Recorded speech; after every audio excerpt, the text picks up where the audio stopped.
Shalom. All praises to Yahweh, Bahashem, Yahweh Shai, Bahashem, Rakakwadash. Double honors to the elder apostles, the bishops, and the elders of GMS who rule as well. Peace and salutations to the elect. My name is Anah. The title of this video is USA to send more troops to the Valley of Jehoshaphat, right? And that is Yahweh's judgment over there in the Middle East uh, area, where Hezbollah, Iran, Israel, all of that area is. So USA is sending more troops now. This, to my knowledge, would be like the third time that they sent some troops over there. I believe they, because I did, I went into news articles on it where they sent some troops there for, I believe like evacuations. I can't remember, but they've been sending a lot of troops there. So the last one I did was they were sending more troops there for, so this got to be like the fourth time. They were sending more troops there for, um, the last one I did for evacuations. So they say. So they say, yeah, we're gonna send some troops there for evacuations, and I believe even Germany sent some troops there. I think it was like 20,000 to be honest. I should have looked it up, but I didn't. But anyway, it's in one of my last videos. Something about U.S. sending troops to the Valley of Jehoshaphat, or update on the Valley of Jehoshaphat, right? So you just check that video out, and the information is there. So anyway, now today is Monday, September 30th, 2024, and tomorrow is Tuesday, October 1st, and we're gonna see what these port workers do. Regarding this strike, which I actually spoke to somebody that work at the port, and he said, yeah, they gonna do it. I don't know at what level he's at or who he knows or anything like that, but I do know he works at the port. I actually worked at the port a couple days, with him at one point. You basically go get, your card, where you can go there and do like, day jobs and things like that. But it's not guaranteed work. Or anyway, I'm getting to it. It's not guaranteed work. So you go out there and you basically hope to get picked to work. So I did that, whatever. Anyway, I spoke to him. He said, yeah, they definitely going on strike because they want to raise. He also said that they I guess they're supposed to get like a $15 raise. He said they're gonna it was already planned and agreement or whatever. He said the $10 raise is gonna come, and then the extra $5 is gonna come over the space of some years. But I guess they're going on strike for the real reason why they're going on strike. He said to me, this guy said, I believe if I remember correctly, it was basically the automation part. You know, basically the them trying to bring in the automation. They're not with that basically. But then he also said, you know how we are. You know what it is when we work or whatever. So he went into all of that, but they not with the automation basically. And we're entering in the fourth industrial revolution, so I don't know what they're gonna do about that. So who knows what this strike is gonna bring? So but we'll see. But definitely automation is coming. Because you saw Edom gonna do what he do to a certain point. And that's a part of his plan. So and it's already there. China got like ships fully automated. Where it handles everything. We don't know how to dock. All that's gonna take technology and all of that stuff. We don't know how much time it's gonna take. But Esau Edom is coming down with great wrath because he got a short time, so this man is moving quick. So, UN assembly, pack for the future. We had even I did another video going into it was a thing concerning the money, CBDCs. It was like a whole month event. So I'm pretty sure it's just now ending pretty much. Actually, it goes into October. Now that I think about it, they're talking about what they can do with the money. So all these things are happening now. They're all meeting up, putting things together, plugging in the puzzle. Anyway, back to the video. USA to send more troops to the Valley of Jehoshaphat. Right, the Lord's judgment. So this posted today, September 30th, 2024. This was published at 12:30 p.m. It says the U.S. is sending an additional few thousand troops to the Middle East to bolster security and to be prepared to defend Israel if necessary, the Pentagon said Monday. Right, so this is new, recent news. The last troops that went there, they said, okay, no, these are just in case we need to evacuate people, and we are going to evacuate people, right? But now, today, they're sending another few thousand troops for security reasons. It says what you need to know. It says, the people says, the Pentagon says the U.S. is sending an additional few thousand troops to the Middle East to bolster security and to be prepared to defend Israel if necessary. So there you go. The least of the flock, drawn out Babylon the Great. UN Assembly, Benjamin Netanyahu gave a speech basically saying we're going to keep doing what we're doing and it's going to get worse. That's basically what he said, to sum up everything. He said they're not stopping. He said, if you attack me, we're going to attack you. Yeah, and he said we can reach everywhere. That's what he said over there. He said we can reach all areas. It says Pentagon spokeswoman Sabrina, I was actually looking for her name. But anyway, I got it here. Sabrina told reporters Monday that the increased presence will come from multiple fighter jet squadrons. And Pentagon spokeswoman, that's her right here. This is her. She's is a American administrator who has served as the deputy Pentagon press secretary in the Department of Defense since April 2022. So that's her, so she's definitely certified to be saying what she's saying, It says it follows recent strikes in Lebanon and the assassination of Hezbollah leader Hassan, a significant escalation in the war in the Middle East, this time between Israel and Hezbollah. The jets are not there to assist in an evacuation because they just sent troops there. That's why, literally, they just did this. They just sent troops there because of this situation for evacuation purposes. And I think it was like 20,000. It could have been 20,000. I don't know. Germany was sending 20,000, or I'm just pulling this out of my ass basically. But anyway, it says the jets are not there to assist in evacuation. She said they are there for the protection of U.S. forces. So right here, she said the Pentagon says the U.S. is sending an additional few thousand troops to the Middle East to bolster security and to be prepared to defend Israel if necessary. And then down there they say they are for the protection of U.S. forces. So, it's a lot going on. Let's continue reading. It says the increased presence will come from multiple fighter jet squadrons. Pentagon spokeswoman Sabrina Sinai told reporters. I think that's her last name. Anyway, it says it follows recent strikes in Lebanon and the assassination of Hezbollah leader Hassan, a significant escalation in the war in the Middle East, this time between Israel and Hezbollah. The additional personnel includes squadrons of, actually let's look, because I don't know what this is. I'm pretty sure it's like some type of aircraft. Let me get that. So you can see what they're sending over there. Right here. This is what they're sending over there.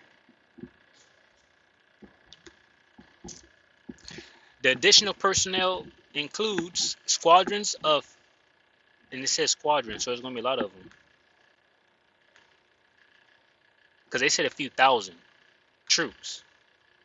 And there's only, it look like 2 people can fit in that thing right there I just showed you.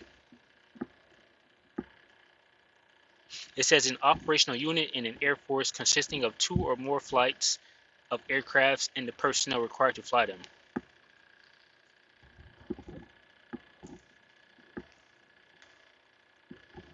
The additional personnel includes squadrons of F-15E Strike Eagles and F-16, A-10, and F-22 fighter jets and the personnel needed to support them. The jets were supposed to rotate in and replace the squadrons already there.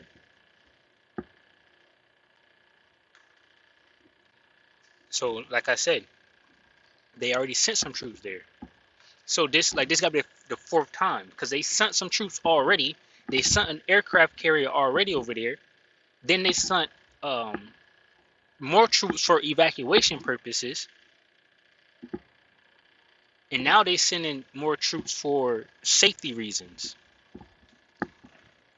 And then the way this is going, they're gonna come up with something next month or in a few weeks saying we're sending the troops for this reason. This is what it seems like. So to rotate in and replace the squadrons already there, and basically, this is just a warning going out. This is clear to see that things are heating up in the world. World War III is evident.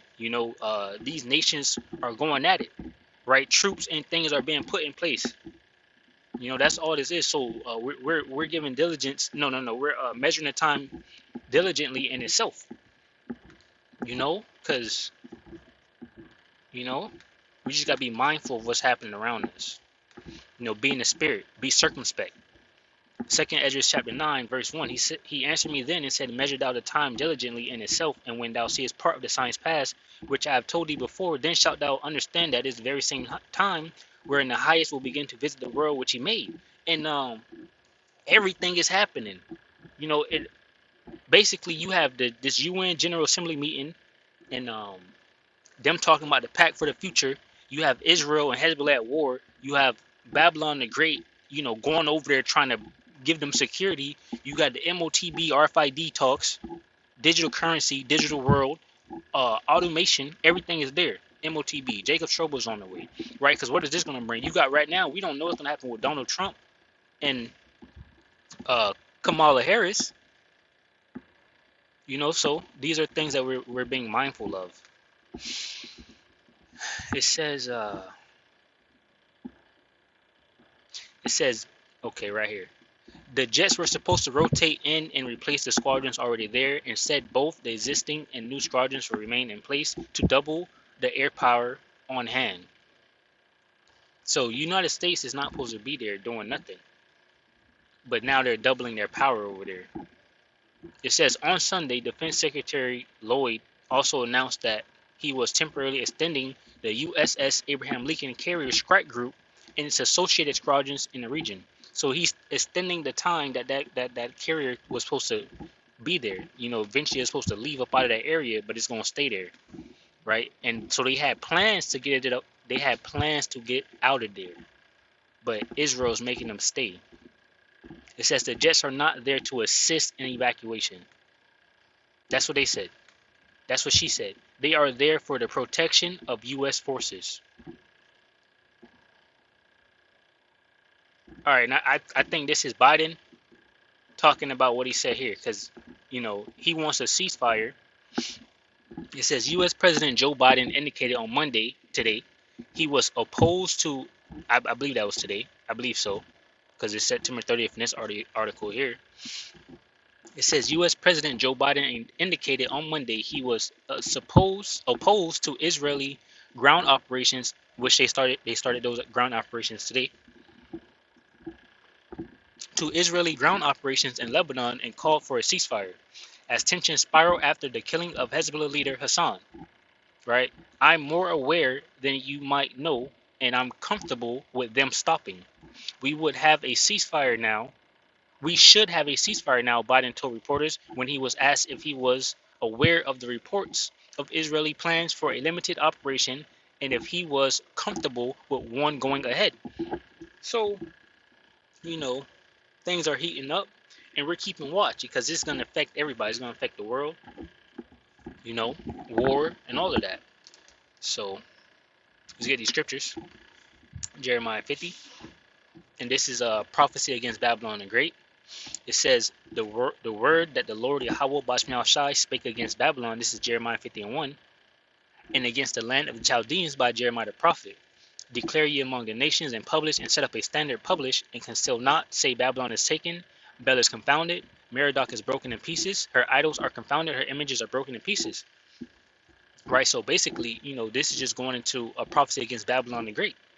The destruction that's going to come, and ultimately, leading up to the World War III and destruction. But a part of that is Israel drawing them out. It says here in verse 45, Jeremiah 50 and 45, therefore hear ye the counsel of the Lord Yahweh Bashmiel Shai, that he hath taken against Babylon, and his purposes, that he hath proposed against the land of Chaldeans. It says, surely The least of the flock shall draw them out. Surely he shall make their habitation desolate with them. And that's exactly what's happening. That's why troops are steady being flooded over there to that area. This is Joel 3 and 1. It says, For behold, in those days and in that time when I shall bring again the captivity of Judah and Jerusalem, I will also gather all nations, and will bring them down into the valley of Jehoshaphat, and will plead with them there for my people and for my heritage Israel, whom they have scattered among the nations and parted my land. So the nations will be judged, and that's going into Second Esdras chapter 13, which we'll probably read some of that too. But this is simple blowing of the trumpet. This is what's happening. Isaiah 34:1. It says, "Come near, ye nations, to hear, and hearken, ye people. Let the earth hear, and all that is therein, the world and all things that come forth of it.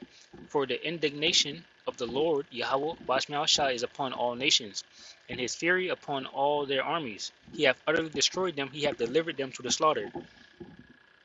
Right, so this is speaking of the future prophecy when Yahweh Bashmael destroys these nations, which things are aligning to this point. Wait a second, Edges. It says, 2nd Esdras chapter 13, verse 1, "And it came to pass after 7 days, I dreamed a dream by night. And lo, there arose a wind from the sea that it moved all the waves thereof. And I beheld, and lo, that man waxed strong with the thousands of heaven." Right, so that's Yahushua coming through with the angels and the chariots. It says, "And when he turned his countenance to look, all the things trembled that were seen under him. And whensoever the voice went out of his mouth, all they burned that heard his voice, like as the earth filleth when it filleth the fire. And after this I beheld, and lo, there was gathered together a multitude of men, out of number from the four winds of the heaven, to subdue the man that came out of the sea." Right, so these individuals be over there fighting in World War III in the Valley of Jehoshaphat. Which they're doing now. They're preparing now. You can see things aligning if you're paying attention. Troops are being sent from different people. You already have Russia and Israel at war, Israel and Hezbollah at war. You have America going over there, sending evacuation troops, sending strike carriers for safety, sending squadron jets for security. You have Germany sending troops over there for evacuations, But I beheld, and lo, he had graved himself a great mountain and flew up upon it. So Yahushua coming, with his gigantic chariot. It says, "But I would have seen the region or place where out the hill was graven, and I could not. And after this I beheld, and lo, all they which were gathered together to subdue him were sore afraid, and yes, thirst fight." Right? So they're going to be afraid of Yahushua when he comes, but, the pride of them, and, because of them, their technology and everything like that, they're gonna continue to fight, because even now these individuals think they have a chance, at offsetting prophecy and actually destroying Yahushua. But I'm reading prophecy here, and it says, "And lo, as he saw the violence of the multitude that came, he neither lifted up his hand, nor held sword, nor any instrument of war. But only I saw that he sent out of his mouth as it had been a blast of fire, and out of his lips a flaming breath, and out of his tongue he cast out sparks and tempests. And they were all mixed together, the blast of the fire, the flaming breath, and the great tempest, and fell with violence upon the multitude which was prepared to fight, and burnt them up every one, so that upon a sudden of an innumerable multitude nothing was to be perceived, but only dust and smell of smoke. When I saw this, I was afraid." So Yahushua is coming. He's going to destroy these nations. At the same time, he's going to, send his angels out about and redeem his elect. So we're looking